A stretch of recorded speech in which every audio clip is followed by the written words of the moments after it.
In previous videos we have discussed about the purification of colloid as well as some of the properties of colloid. In this video I am going to start with the next property of colloid, that is optical properties. That is optical property. अब optical property we will have to study two major topic under the optical property. One is the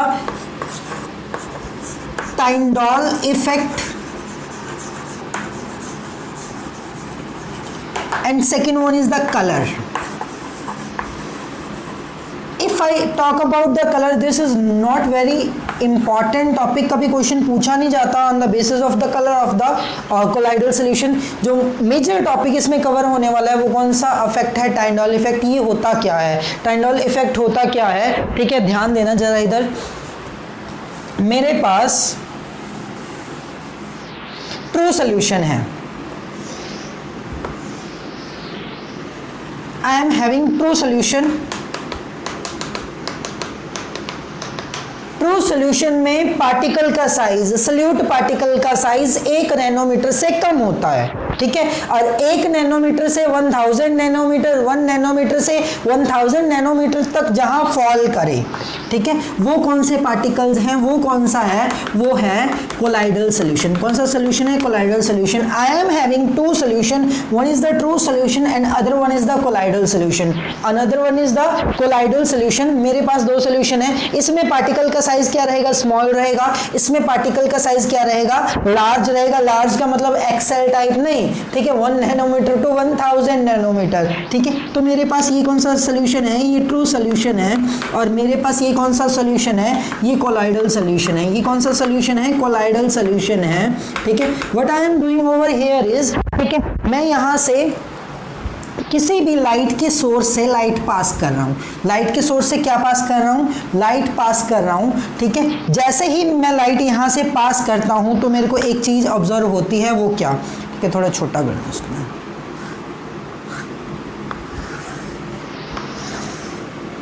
true solution से light as it is pass हो गई, जैसे थी transmit हो गई light. क्या हो गई, ट्रांसमिट लाइट हो गई. लेकिन जब लाइट, इसको आप सेपरेट भी बना सकते हो, इकट्ठा भी बना सकते हो. कंपेयर करने के लिए मैंने इनको इकट्ठा बना दिया. एज इट इज लाइट चली गई, कोई फर्क नहीं पड़ा. जैसे वो सोल्यूशन कोलाइडल में लाइट घुसे, जो कोलाइडल सोल्यूशन के साथ विजिबल हो गया, यहाँ पे आपको डिस्पर्स्ड फेज के पार्टिकल घूमते हुए नजर आने लगे. यहाँ पे डिस्पर्स्ड फेज के पार्टिकल आपको घूमते हुए नजर आने लगे. यानी कि यहाँ पे क्या क्लियर हो गया, यहाँ पे इनका पाथ विजिबल हो गया. लाइट गई, पार्टिकल्स दिखने लग गए. ऐसी ऑब्जर्वेशन आपने अक्सरांत की होगी थिएटर्स के अंदर की. आपको जो है, जो रेत उड़ती हुई दिखने लग जाती है वहां पे जब लाइट आती है. तो जब लाइट पीछे से फॉल करती है तो आप कभी भी देखना, जहाँ जिस सोर्स से लाइट आती है वो लाइट जहां तक जा रही होती है वहां पे आपको रास्ते में जो गैस के पार्टिकल्स हैं या डस्ट के पार्टिकल्स हैं वो दिख रहे होते हैं. वो दिख रहे होते हैं, वो क्या होता है, वो होता है टाइंडॉल इफेक्ट. कौन सा इफेक्ट, टाइंडॉल इफेक्ट. एक्चुअली जब लाइट पार्टिकल पे स्ट्राइक करती है, जब लाइट पार्टिकल पे क्या करती है, स्ट्राइक करती है, साइज बड़ा होने की वजह से वो लाइट स्कैटर करता है. वो पार्टिकल क्या करता है, लाइट स्कैटर करता है, ठीक है. अब फिर डिफाइन क्या करेंगे, ठीक है, लाइट क्या हुई है, स्कैटर हुई है. क्यों हुई है, स्ट्राइक होने की वजह से. जैसे ही कोलाइडल सोल्यूशन के डिस्पर्स्ड फेज के पार्टिकल पे लाइट टकराई, क्या टकराई, लाइट टकराई, तो लाइट क्या हो गई, स्कैटर हो गई. तो scattering of light,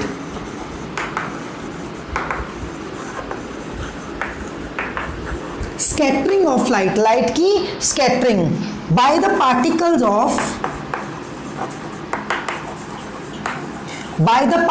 of dispersed phase because of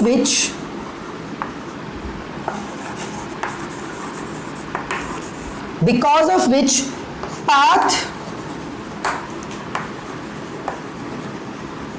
become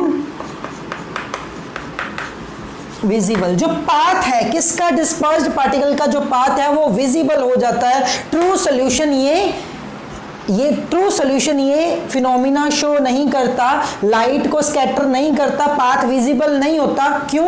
जो ट्रू सॉल्यूशन है उसके पार्टिकल का साइज क्या है बेटा? बहुत छोटा है, and that is less than 1 nanometre. That is less than 1 nanometre, बहुत छोटा पार्टिकल का साइज है, तो यहाँ पे पाथ विजिबल होने वाला नहीं है, यहाँ पे होगा पार्टिकल का साइज बड़ा है। ठीक है, तो कोलाइडल जो टाइंडाल इफेक्ट है, टाइंडाल इफेक्ट है, ये कोलाइडल सॉल्यूशन भी शो करते हैं। मैं यहाँ पे एक क्वेश्चन पूछ रहा हूं, क्या सस्पेंशन ये अफेक्ट शो करेंगे?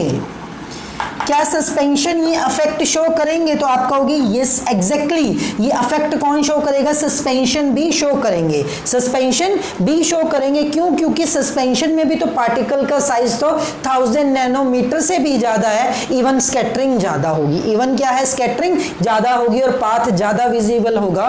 ठीक है, तो अब यहां से कंफर्म होता है heterogeneous nature of colloidal solution. Colloidal solution का नेचर क्या है? हेट्रोजीनस है।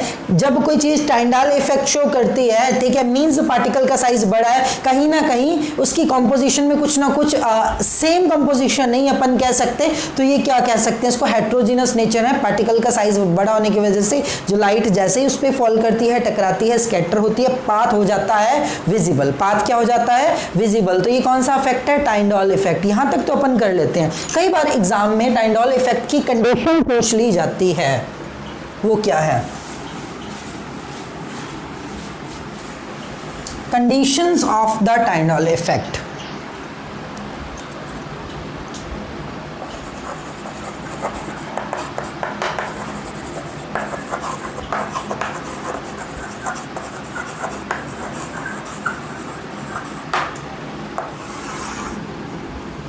अब जब अपन टाइंडाल इफेक्ट की कंडीशन स्टडी करते हैं, उसमें पहली कंडीशन आती है, ये लाइट यूज कर रहे हो, इस लाइट की कोई ना कोई वेवलेंथ होगी, कोई ना कोई क्या होगी? वेवलेंथ होगी। There must not B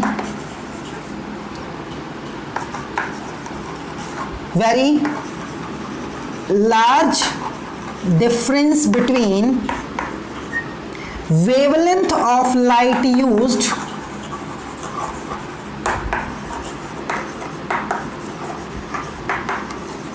and diameter of colloidal particle।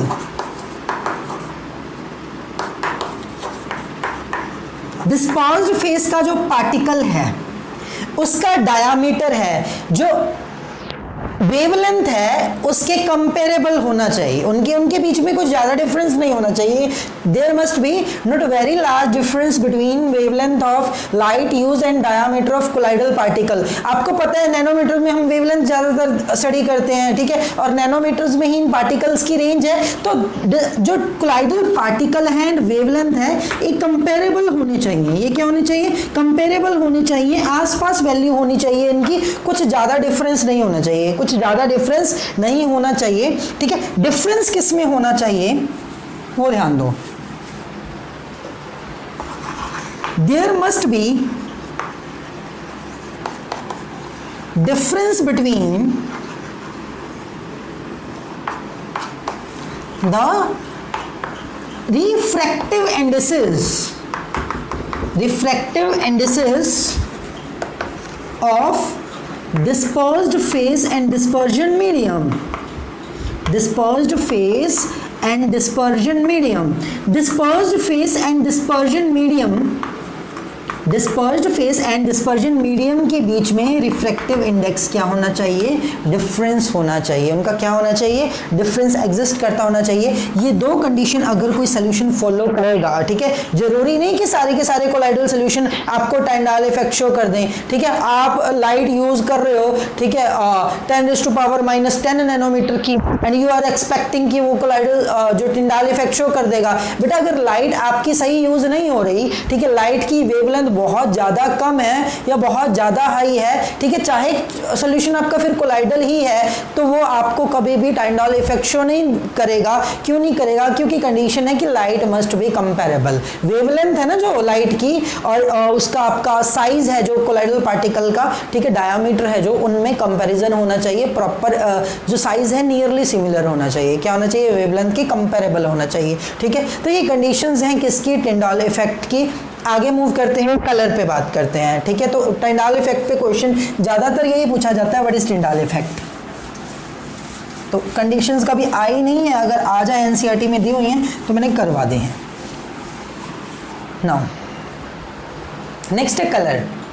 Colour पे ना तो कभी क्वेश्चन आया है ना कभी आना है, बट फिर भी कलर ऑब्वियसली किस बात पे डिपेंड करेगा, ठीक है, जो वेवलेंथ स्कैटर होके गई है उस पे करेगा। पार्टिकल पे लाइट टकराई, स्कैटर होके वेवलेंथ, और वेवलेंथ पे यानी कि कलर डिपेंड करने वाला है कोलाइडल सॉल्यूशन का किस पे? वेवलेंथ पे। किस पे? वेवलेंथ पे। अब वेवलेंथ दो चीजें हैं, लाइट ट्रांसमिट होके आई है तो कलर कुछ और आने वाला है, राइट, रिफ्लेक्ट होके आई है तो कलर कुछ और आने वाला है। लाइट ट्रांसमिट होके आई है तो कलर कुछ और आने वाला है, लाइट रिफ्लेक्ट होके आई है तो कलर कुछ और आने वाला है। फर्दर आपको दिखेगा कोई और कलर, ठीक है। फर्दर आपके पार्टिकल का साइज बड़ा करते चलो, एग्जांपल ले लो गोल्ड सोल की। गोल्ड सोल रेड कलर की दिखती है,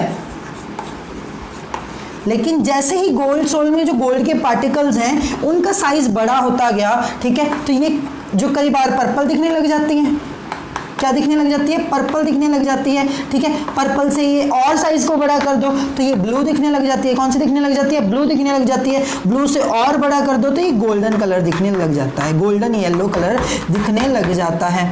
तो ये डिपेंड करता है किस पे? पार्टिकल के साइज पे, यानी कि दो चीजों पे डिपेंड करता है, वेवलेंथ पे, ठीक है, लाइट जो स्कैटर होके आई है उसकी वेवलेंथ क्या है, सेकंड जो पार्टिकल है उसका साइज क्या है, दोनों पे क्या डिपेंड करता है? बेटा कलर डिपेंड करता है कोलाइडल सॉल्यूशन का, कोलाइडल सॉल्यूशन का। Next most important topic is electrical properties. कौन सी प्रॉपर्टीज? Electrical properties. प्रॉपर्टीज में Brownian movement, second one is Tyndall effect, and third one is electrical properties. बहुत इंपॉर्टेंट है, यानी कि charge on the colloidal solution, electrical properties.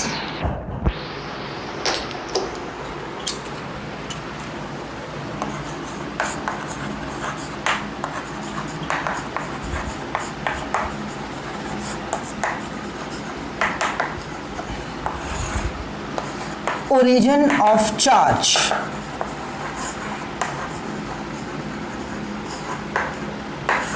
बात करनी है किसकी? चार्ज की बात करनी है। किसकी बात करनी है? चार्ज की बात करनी है। कहां पे करनी है? कोलाइडल सोल पे।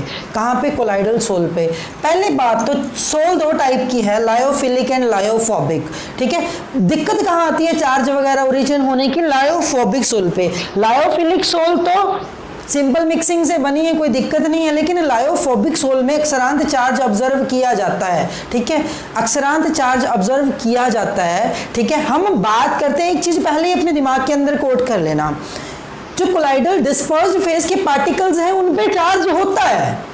जो डिस्पर्स्ड फेज के पार्टिकल्स है ना, ठीक है, उन पे चार्ज होता है, उन पे चार्ज होता है, लेकिन जो डिस्पर्जन मीडियम के पार्टिकल हैं उन पे भी चार्ज होता है, ठीक है। लेकिन जो अपन चार्ज की बात करते हैं वो सिर्फ किस पे करते हैं? वो डिस्पर्स्ड फेज के पार्टिकल्स पे करते हैं। वो किस पे करते हैं? डिस्पर्स्ड फेज के पार्टिकल्स पे करते हैं। एक चीज अपने दिमाग में बिठा लेना, as it is fully charge sol कभी मिलता नहीं है, ठीक है। ऐसे चार्ज उठा उठा के तो अब तो बिजली पैदा करते रहो, मीडियम न्यूट्रल ही होता है, ठीक है। लेकिन जो चार्ज ऑन सोल की बुक में बात लिखी जाती है, ठीक है, वो डिस्पर्स्ड फेज के पार्टिकल्स पे चार्ज की बात करते हैं कि डिस्पर्स्ड फेज के जो पार्टिकल्स हैं उन पे जो चार्ज है वो कैसे ओरिजिनेट होता है, ठीक है। तो चार्ज ओरिजिनेट होने के तीन तरीके हैं। फर्स्ट तरीका है फ्रिक्शनल इलेक्ट्रिफिकेशन। फर्स्ट तरीका क्या है? Frictional electrification. फ्रिक्शनल इलेक्ट्रिफिकेशन क्या होता है कि पॉजिटिव चार्ज जो डिस्पर्स्ड फेस है एंड डिस्पर्जन मीडियम है, कौन सा, dispersed phase and dispersion medium के पार्टिकल्स के बीच में फ्रिक्शन हो जाए, क्या हो जाए, friction between the particles of dispersed phase and dispersed medium, वो एक दूसरे को स्ट्राइक करें, ठीक है, उनके अगेंस्ट क्या है वो कोलाइड करें, ठीक है, और क्या वो रगड़ करें और जिसके वजह से उन पे क्या डेवलप हो जाए, चार्ज डेवलप हो जाए, क्या डेवलप हो जाए, चार्ज डेवलप हो जाए, यानी कि friction between the dispersed phase and particles of dispersed phase and dispersion medium. अब ऑब्वियस सी बात है फ्रिक्शन होने के लिए कांटेक्ट चाहिए, तो एक दूसरे को कांटेक्ट करेंगे, जिस रगड़ की वजह से उन पे क्या डेवलप होगा, चार्ज डेवलप होगा, ठीक है, तो ये है फ्रिक्शनल इलेक्ट्रिफिकेशन। इस थ्योरी को कोई ज़्यादा वैलिड नहीं माना जाता, इसलिए कम स्टडी करते हैं, ठीक है। सेकेंड आती है due to dissociation of surface molecule. अब ये क्या है, ये कुछ नहीं है, आपने वो पढ़ा ही है क्या, अपना सोप एक्शन, सोप वगैरह, है ना, ठीक है, तो उस केस में इस तरह से चार्ज डेवलप होता है, जैसे आपके पास वो है C17H35COONA या C15H31COONA, ठीक है, सोडियम पाल्मिटेट, ये सोडियम स्टीयरेट, ये स्टीयरेट है, ये पाल्मिटेट है, ये कैसे टूटेगा, ये टूटेगा C17H35CO नेगेटिव Na पॉजिटिव, ये इस तरह से टूटेगा, ये कैसे टूटेगा C15H31CO नेगेटिव Na पॉजिटिव। और आपको ये पता है वही हाइड्रोफोबिक पार्ट, हाइड्रोफिलिक पार्ट, ठीक है, अंदर जाके माइसल बनाते हैं, क्या बनाते हैं, माइसल बनाते हैं, एग्रीगेट बनाते हैं, ठीक है, तो यहाँ पे एक net negative charge colloidal sol पे बन जाता है, ठीक है। आपने नोट किया हो जब माइसल बनता है तो सोल के इर्द गिर्द कौन सा चार्ज रहता है, नेगेटिव चार्ज रहता है। ओरिजिनेट कहाँ से हुआ, ये जो मॉलिक्यूल था ये डिसोशिएट होगा, क्या हो गया, डिसोशिएट, बट इससे सारी सोल पे चार्ज को एक्सप्लेन नहीं किया जा सका, इस फिनोमिना से सारी की सारी सोल्स पे चार्ज को एक्सप्लेन नहीं किया जा सका। तो अब तक का जो मोस्ट एप्रोप्रिएट मेथड माना जाता है, जिसकी वजह से माना जाता है कि आपके जो डिस्पर्स्ड फेस के पार्टिकल्स हैं या सोल्स हैं, इन पे चार्ज क्यों आता है, ठीक है, वो है सेलेक्टिव एड्सॉर्प्शन। कौन सा भाई, सेलेक्टिव एड्सॉर्प्शन।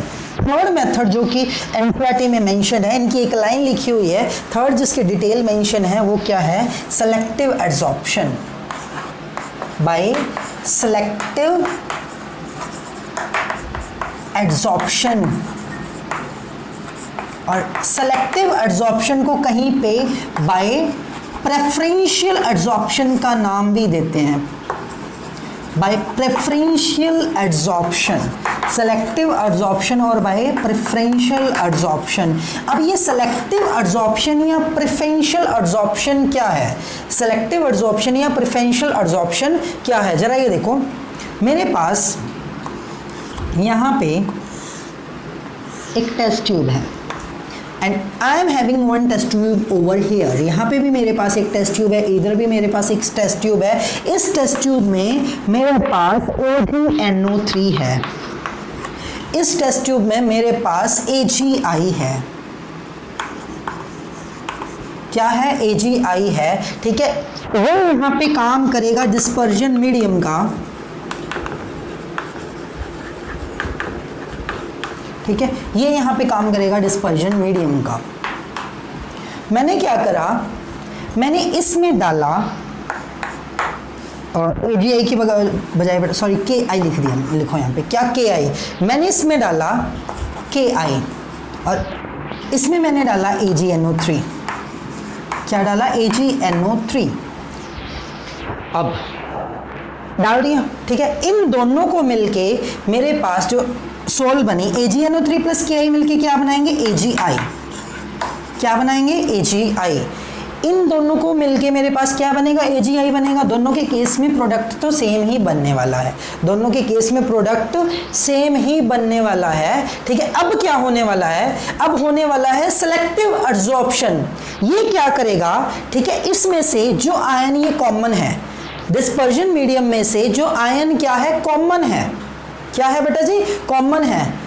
कॉमन आयन को, ज्यादातर कॉमन आयन को अपने सरफेस में, यहाँ पे एक वर्ड कर रहा हूँ, हमेशा नहीं होता, ठीक है, ये एक हिट एंड ट्रायल सा ही मेथड है, हमारे पास रिजल्ट आ जाता है और उसके बाद अपन एक्सप्लेनेशन देते हैं। बट ज्यादातर क्या होता है, जो आयन कॉमन है उसको अपने सरफेस के ऊपर एब्जॉर्ब कर लिया जाता है, उसको अपने सरफेस के ऊपर क्या कर लिया जाता है, एब्जॉर्ब कर लिया जाता है, ठीक है। तो एब्जॉर्ब कौन सा होगा, ठीक है, यहाँ पे कौन सा कॉमन है, नेगेटिव नहीं, एजी कॉमन है, तो यहाँ पे कौन सा चार्ज आ गया, पॉजिटिव चार्ज, यानी कि इस पूरे के पूरे एजीआई को किसने घेर लिया, एजी पॉजिटिव ने, किसने सराउंड कर लिया, एजी पॉजिटिव ने सराउंड कर लिया।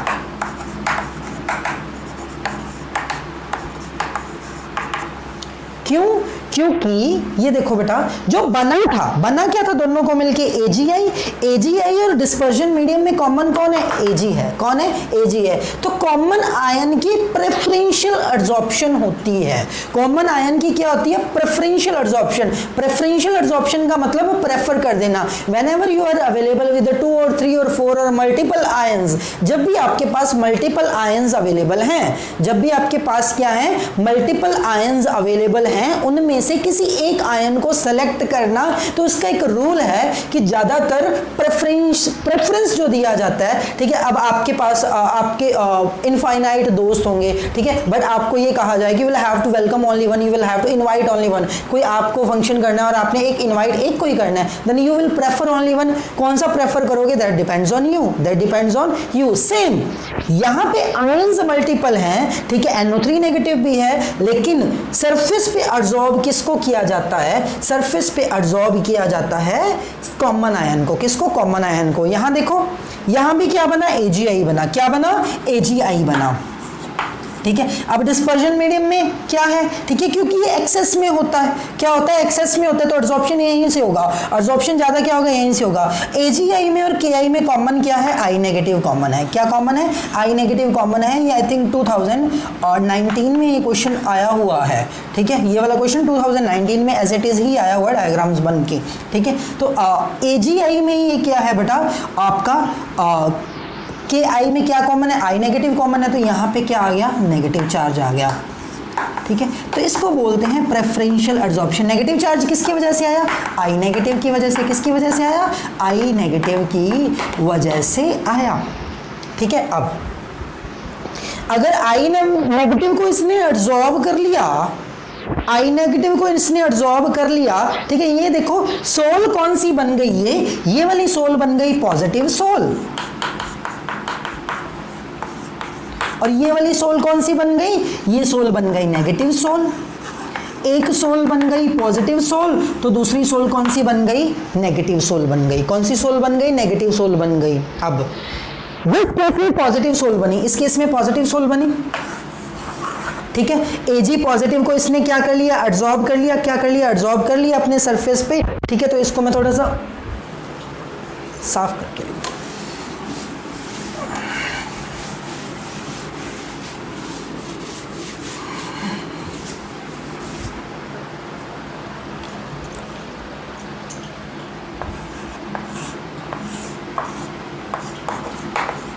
AgNO3 KI, ठीक है, दोनों मिलके क्या बनाएंगे, AgI बनाएंगे, क्या बनाएंगे, AgI बनाएंगे।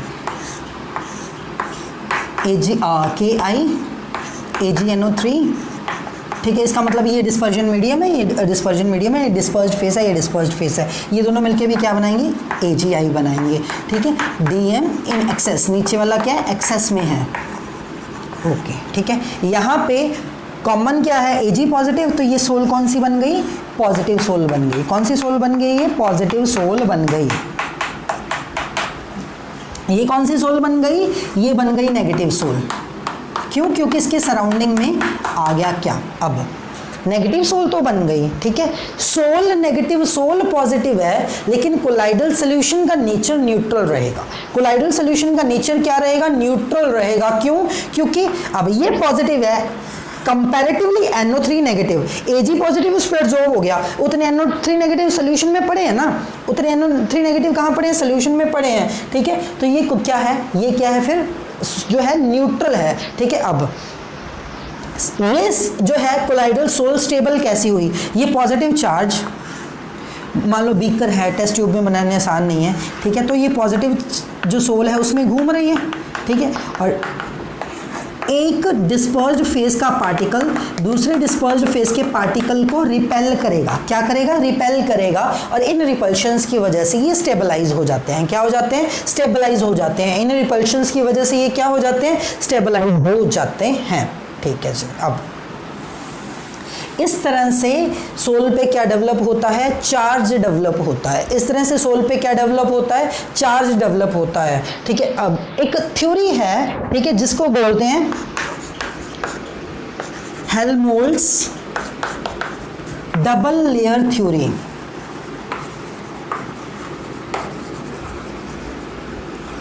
मैं वहीं से समझा देता हूं, ठीक है, वो क्या है, ठीक है, यहाँ पे Ag पॉजिटिव है, AgI है, जिसके सराउंडिंग में क्या है, पॉजिटिव चार्ज है, यानी कि जो कोलाइडल पार्टिकल है, मान लो उस पर नेगेटिव चार्ज है, पॉजिटिव चार्ज है, सॉरी,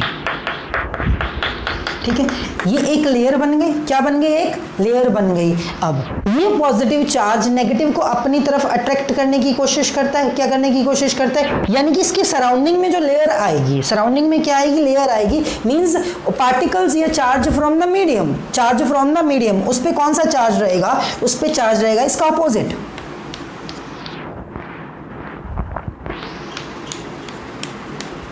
ठीक है। तो ये एक तरह की लेयर बन गई, क्या बन गई, लेयर बन गई। इस लेयर को जो सोल के ऊपर है, एग्जैक्टली कोलाइडल पार्टिकल के ऊपर है, ठीक है, उस लेयर को बोलते हैं फिक्स्ड लेयर। कौन सी लेयर, फिक्स्ड लेयर, ठीक है, और इस को क्या बोलते हैं, मोबाइल लेयर। कौन सी लेयर, मोबाइल लेयर, या स्लिपली लेयर भी कई बुक्स में लिखा हुआ है, स्लिपरी लेयर, ये इसको बोलते हैं मूवेबल या मोबाइल लेयर, ठीक है। तो ये हेल्महोल्ट्ज की डबल लेयर थ्योरी है, कौन सी थ्योरी है, डबल लेयर थ्योरी है, ठीक है। एक और थ्योरी आई, उसको बोलते हैं डिफ्यूज्ड डबल लेयर थ्योरी। कौन सी, डिफ्यूज्ड डबल लेयर थ्योरी। उसमें क्या है, मान लो ये आपका कोलाइडल पार्टिकल है, इस तरह शो कर दिया, ठीक है, आप इसको भी इस तरह कर सकते हो, इसको मैंने इस तरह ही कर दिया, ये पॉजिटिव चार्ज आपकी कोलॉइड पे है, ठीक है, मीडियम में कौन सा चार्ज है, नेगेटिव चार्ज है, ठीक है, ये वाली लेयर कौन सी है, ये फिक्स्ड लेयर है, कौन सी लेयर है, फिक्स्ड है, ये कौन सी है, मोबाइल लेयर है, ये कौन सी है, मोबाइल लेयर है। सिमिलरली कहते हैं ये इस पे पॉजिटिव चार्ज है कोलाइड पार्टिकल्स पे, ठीक है, अब ये नेगेटिव चार्ज को अट्रैक्ट करेगा, मॉडर्न थ्योरी ये है। ये दोनों मिलके कौन सी लेयर बनाएंगी, ये बनाएंगी फिक्स्ड लेयर। कौन सी लेयर, फिक्स्ड लेयर, ठीक है, और डिफ्यूज्ड लेयर में random positive and negative charge घूमता रहेगा।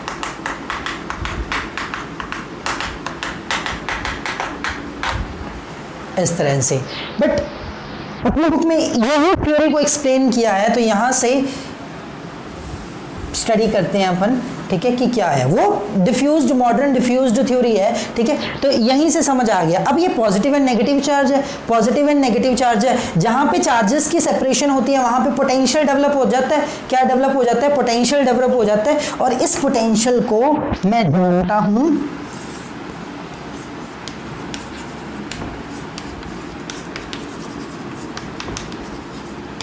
जीटा पोटेंशियल के नाम से। किस पोटेंशियल का नाम से, जीटा पोटेंशियल के नाम से। जीटा पोटेंशियल क्या होता है, the potential difference between the charges of the potential difference between the fixed layer and the diffused layer, the fixed layer and the diffused layer। ये कौन सी लेयर है, fixed layer है, ये कौन सी लेयर है, movable layer है, या diffuse layer है। diffuse मतलब diffuse कर जाएगी, diffusion होगा, move कर जाएगी, क्या कर जाएगी, move कर जाएगी। तो जीटा पोटेंशियल को कैसे डिफाइन करते हैं, जीटा पोटेंशियल को कैसे डिफाइन करते हैं, the potential difference between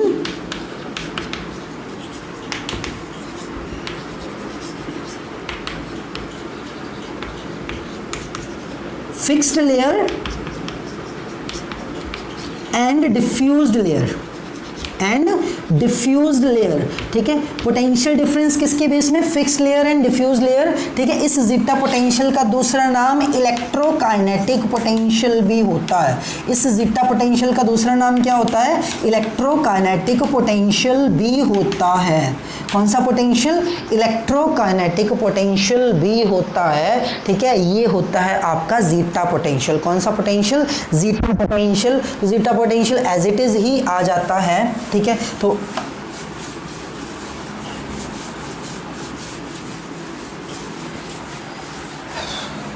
इसको थोड़ा और एक बार बता देता हूं, ठीक है। किसी भी वजह से, ठीक है, मींस प्रॉबेबली सेलेक्टिव एड्सॉर्प्शन से, कौन सी एड्सॉर्प्शन से, सेलेक्टिव एड्सॉर्प्शन से आपकी ये कोलाइडल सोल है, इसको इस तरह बना दिया, उस पे कोई चार्ज आ गया, let it suppose as negative. कौन सा चार्ज आ गया, नेगेटिव, ठीक है। कौन से प्रोसेस से आता है, ज्यादातर सेलेक्टिव एड्सॉर्प्शन से आता है। कौन से प्रोसेस से आता है, सेलेक्टिव एड्सॉर्प्शन से चार्ज आता है, ठीक है। अब वो पार्टिकल्स हैं, पार्टिकल्स की सराउंडिंग में डिस्पर्जन मीडियम के पार्टिकल्स हैं, डिस्पर्स्ड फेज की सराउंडिंग में डिस्पर्जन मीडियम के पार्टिकल हैं। अब जो चार्ज कोलाइडल्स पार्टिकल पे आया है, डिस्पर्स्ड फेज के पार्टिकल पे आया है, डिस्पर्जन मीडियम के पार्टिकल पे आपको उसका अपोजिट चार्ज मिलेगा, ठीक है, जो स्लाइटली इसकी तरफ अट्रैक्टेड होगा क्योंकि उसका अपोजिट चार्ज है। कौन सा चार्ज है, अपोजिट चार्ज है, ठीक है। ये जो फोर्थ लेयर बनेगी, इस लेयर को क्या बोलेंगे, फिक्स्ड लेयर बोलेंगे। कौन सी लेयर बोलेंगे, फिक्स्ड लेयर बोलेंगे, ठीक है। और ये कौन सी लेयर रहेगी, ये डिफ्यूज्ड लेयर रहेगी। कौन सी लेयर रहेगी, डिफ्यूज लेयर रहेगी। और दोनों के बीच का जो डिफरेंस है, ठीक है, पोटेंशियल डिफरेंस है, potential difference between the fixed layer and the diffuse layer is known as what, zeta potential. Which potential, zeta potential. अब इन पे वास्तव में कोई चार्ज है या नहीं, इनको कंफर्म करने के लिए वी हैव टू एक्सपेरिमेंट्स, ठीक है। इनको कंफर्म करने के लिए वी हैव टू एक्सपेरिमेंट्स, ठीक है। हमने एक बात का कंक्लूजन निकाल लिया कि चार्ज तो होता है, चार्ज तो होता है, या पॉजिटिव होता है कोलाइडल सोल पे, या क्या होता है, नेगेटिव होता है, या क्या होता है, positively charged souls,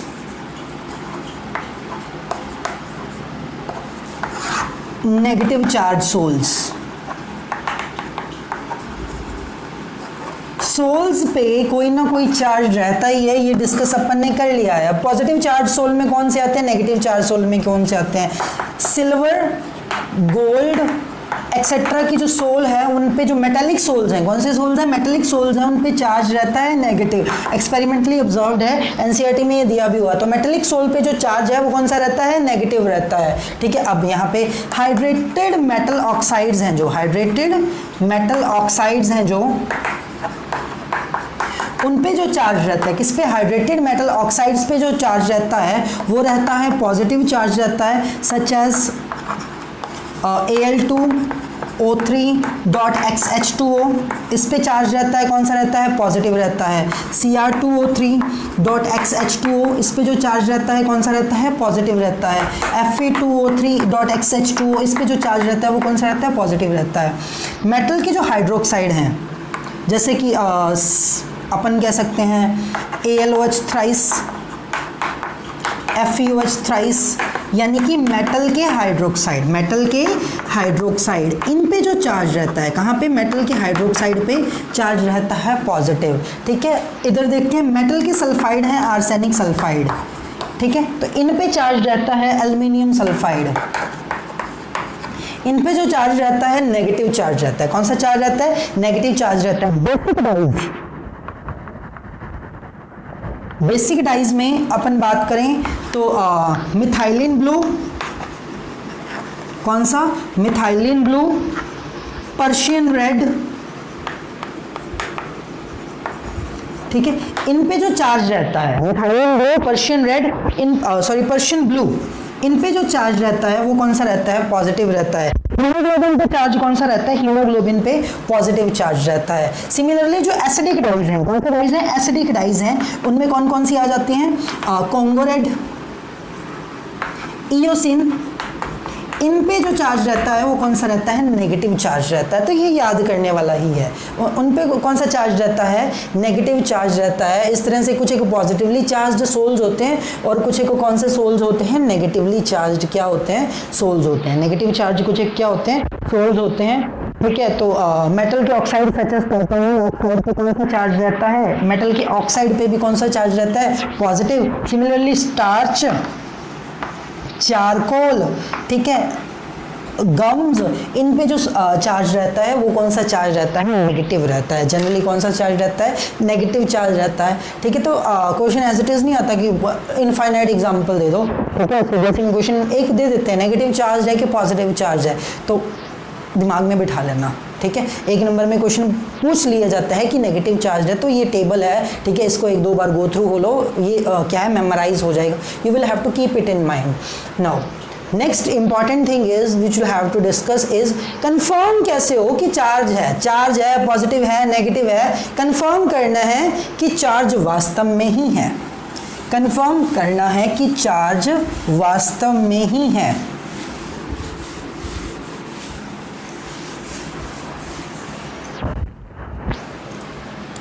Confirmation of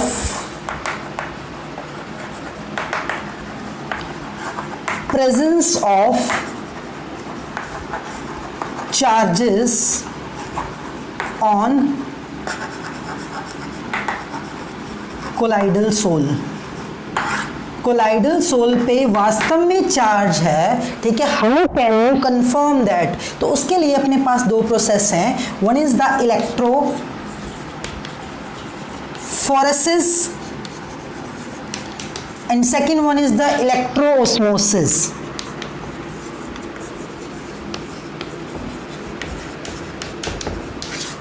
एक तो अपने पास है इलेक्ट्रोफोरेसिस एंड सेकंड वन क्या है, इलेक्ट्रोओस्मोसिस। क्या है, इलेक्ट्रोओस्मोसिस। सबसे पहले इलेक्ट्रोफोरेसिस स्टडी करते हैं, वो क्या है, इलेक्ट्रोफोरेसिस क्या है। ठीक है, सोल पे कोई ना कोई चार्ज, तो पर्टिकुलरली लायोफोबिक सोल पे कोई ना कोई चार्ज, तो कौन सी पे, लायोफोबिक पे कोई ना कोई सोल पे चार्ज तो रहता ही है। उसको उठा के आप एक यूट्यूब में डाल लो, यू शेप ट्यूब में। यूट्यूब का मतलब ये नहीं है कि वीडियो बना के डाल दो। ठीक है, यूट्यूब में आपने उसको क्या कर दिया, भर दिया। ठीक है, अब इस यूट्यूब में इलेक्ट्रोड्स फिट करो, एक नेगेटिव और दूसरी कौन सी, पॉजिटिव। एक नेगेटिव और दूसरी कौन सी, पॉजिटिव। ठीक है, और इसको क्या करो, बैटरी से कनेक्ट कर दो। ठीक है, कर दी बैटरी से कनेक्ट। इसमें आपने क्या भरना है, ठीक है, इसमें आपने कोलाइडल सोल्यूशन भरना है। कौन सा सोल्यूशन भरना है, कोलाइडल सोल्यूशन भरना है।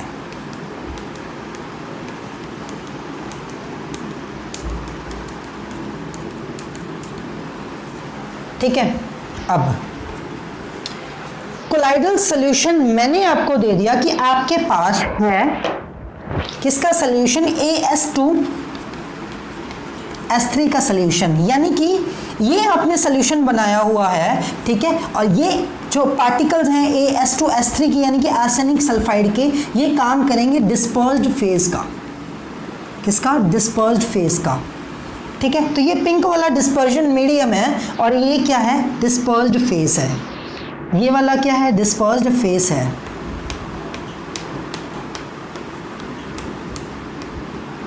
ठीक है, अब जैसे ही इलेक्ट्रिसिटी अप्लाई होगी, ठीक है, अब पीछे वाला टेबल देख के बता सकते हो कि आर्सेनिक सल्फाइड्स पे, यानी कि सल्फाइड पे कौन सा चार्ज होता है, सल्फाइड पे चार्ज होता है, सल्फाइड सोल पे चार्ज होता है नेगेटिव। तो जैसे ही इलेक्ट्रिसिटी अप्लाई होगी, डिस्पर्स्ड फेज के पार्टिकल, यानी कि कोलाइडल पार्टिकल जिनको बोल सकते हैं, मूव कहाँ करेंगे, ये सारे के सारे डिस्पर्स्ड फेज के, डिस्पर्जन मीडियम के नहीं, डिस्पर्जन मीडियम पे उसका अपोजिट चार्ज मिलेगा आपको। सारे के सारे डिस्पर्स्ड फेज के पार्टिकल्स कहाँ मूव करेंगे, ये मूव करेंगे toward the positive electrode, toward the positive electrode. क्यों, क्योंकि उन पे नेगेटिव चार्ज है। कौन सा चार्ज है, नेगेटिव। ये ऑरेंज वाले पार्टिकल्स सारे के सारे यहाँ मूव कर जाएंगे क्योंकि उन पे कौन सा चार्ज है, नेगेटिव चार्ज है, और यहाँ पे आके वो कलेक्टिवली कलेक्ट हो जाएंगे।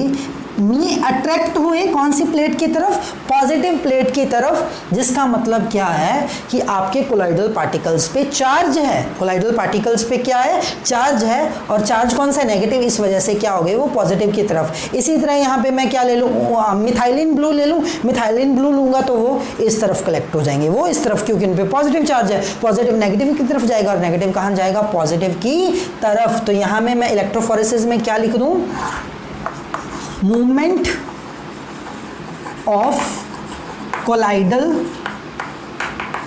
Particles towards opposite electrode, oppositely charged electrode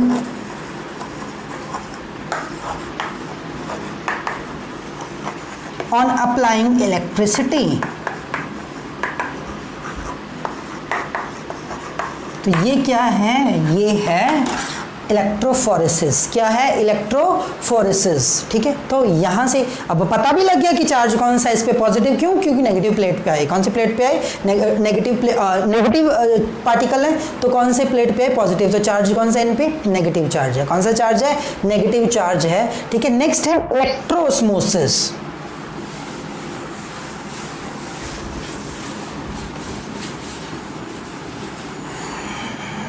मेरे पास इस तरह का एक ऑपरेटस है, मैं क्या समझा रहा हूं आपको, इलेक्ट्रोस्मोसिस।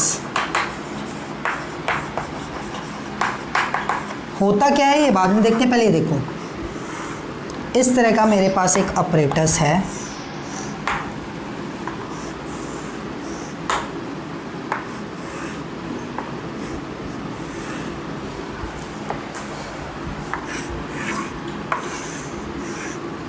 यहाँ पे एक एसपीएम लगा हुआ है। एसपीएम का मतलब समझते हो ना, सेमी परमिएबल मेम्ब्रेन।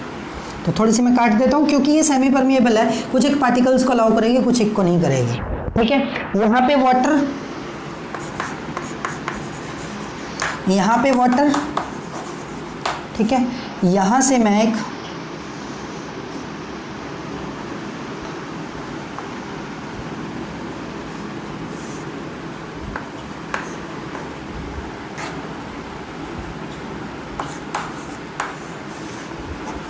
यहाँ पे मैंने एक नेगेटिव इलेक्ट्रोड लगा रखी है, एक साइड क्या लगा रखी है, पॉजिटिव इलेक्ट्रोड लगा रखी है।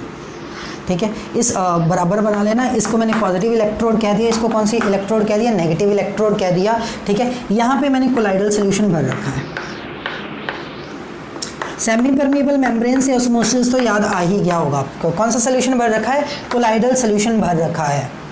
ओके, इसमें आपको मूवमेंट करवाना है सिर्फ डिस्पर्जन मीडियम के पार्टिकल्स का। कौन से पार्टिकल का, डिस्पर्जन मीडियम के पार्टिकल्स का। तो वाटर यहाँ पे एज अ डिस्पर्जन मीडियम है। क्या है, डिस्पर्जन मीडियम है, जिसका कोई पर्टिकुलर लेवल है, जिसका कोई पर्टिकुलर लेवल है। अब उसको अच्छे से समझना, कोलाइडल पार्टिकल्स यहाँ पे हैं, यहाँ पे कौन सा है, कोलाइडल पार्टिकल्स हैं।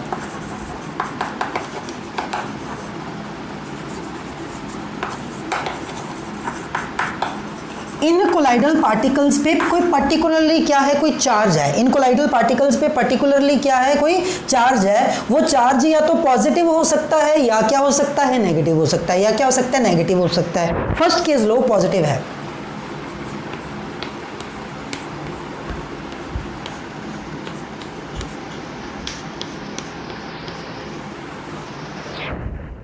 पॉजिटिव चार्ज है, कौन सा चार्ज है, पॉजिटिव चार्ज है। इन कोलाइडल सॉल्यूशन के पार्टिकल्स पे चार्ज कौन सा है, पॉजिटिव चार्ज है। जैसे ही पॉजिटिव चार्ज है, ठीक है, तो जो वाटर है वो कैसे मूव करेगा, डिस्पर्जन फेज को मूव करवाना है सिर्फ आपने, किसने, डिस्पर्जन फेज को। ठीक है, ये चैम्बर है ए, ये चैम्बर है बी, ये चैम्बर है सी। क्या है, सी। ठीक है, चार्ज कौन सा है कोलाइडल सॉल्यूशन के पार्टिकल्स पे, पॉजिटिव है। कौन सा है, पॉजिटिव है। ठीक है, तो इलेक्ट्रोस्मोसिस फिनोमिना कैसे काम करता है, वाटर मूव करेगा, डिस्पर्जन फेज मूव करेगा, डिस्पर्जन मीडियम मूव करेगा ओनली। कौन मूव करेगा, डिस्पर्जन मीडियम। पॉजिटिव है तो कौन सी प्लेट की तरफ मूवमेंट रहेगा, पॉजिटिव है तो कौन सी प्लेट की तरफ मूवमेंट रहेगा, वाटर मूव कर जाएगा पॉजिटिव से नेगेटिव की तरफ, और करने का जरिया यहां से एसपीएम को क्रॉस करेगा। ठीक है, फिर आगे एसपीएम को क्रॉस करेगा, यहाँ से एसपीएम को क्रॉस करेगा, एसपीएम को क्रॉस करेगा, यहाँ से एसपीएम को क्रॉस करेगा, यहाँ से एसपीएम को क्रॉस करेगा, और वाटर की मूवमेंट सी से बी में हो जाएगी।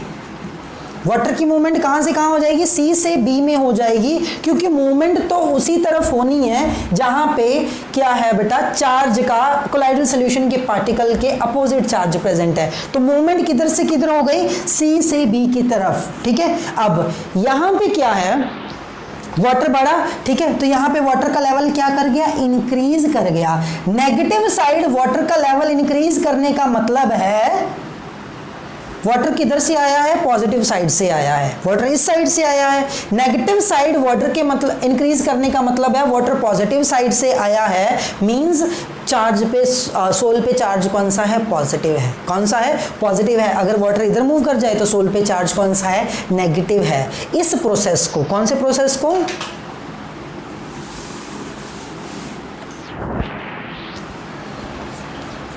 Process of movement of only dispersion medium, सिर्फ डिस्पर्जन मीडियम का, किसका? डिस्पर्जन मीडियम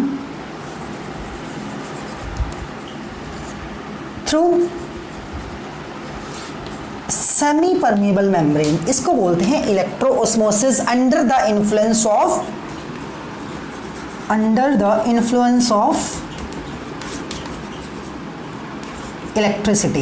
इलेक्ट्रिसिटी के इन्फ्लुएंस में सिर्फ डिस्पर्जन मीडियम मूव करे, डिस्पर्स्ड फेज मूव ना करे, उसको क्या बोलते हैं? इलेक्ट्रोऑस्मोसिस, ठीक है। तो यहां से हो गया कि चार्ज है कोई, अब चार्ज है, चार्ज प्रेजेंट है तो उसको प्रेसिपिटेट कर सकते हैं, ठीक है। तो कल अपन क्या पढ़ेंगे? प्रेसिपिटेट कैसे किया जाता है। Thank you and have a nice day.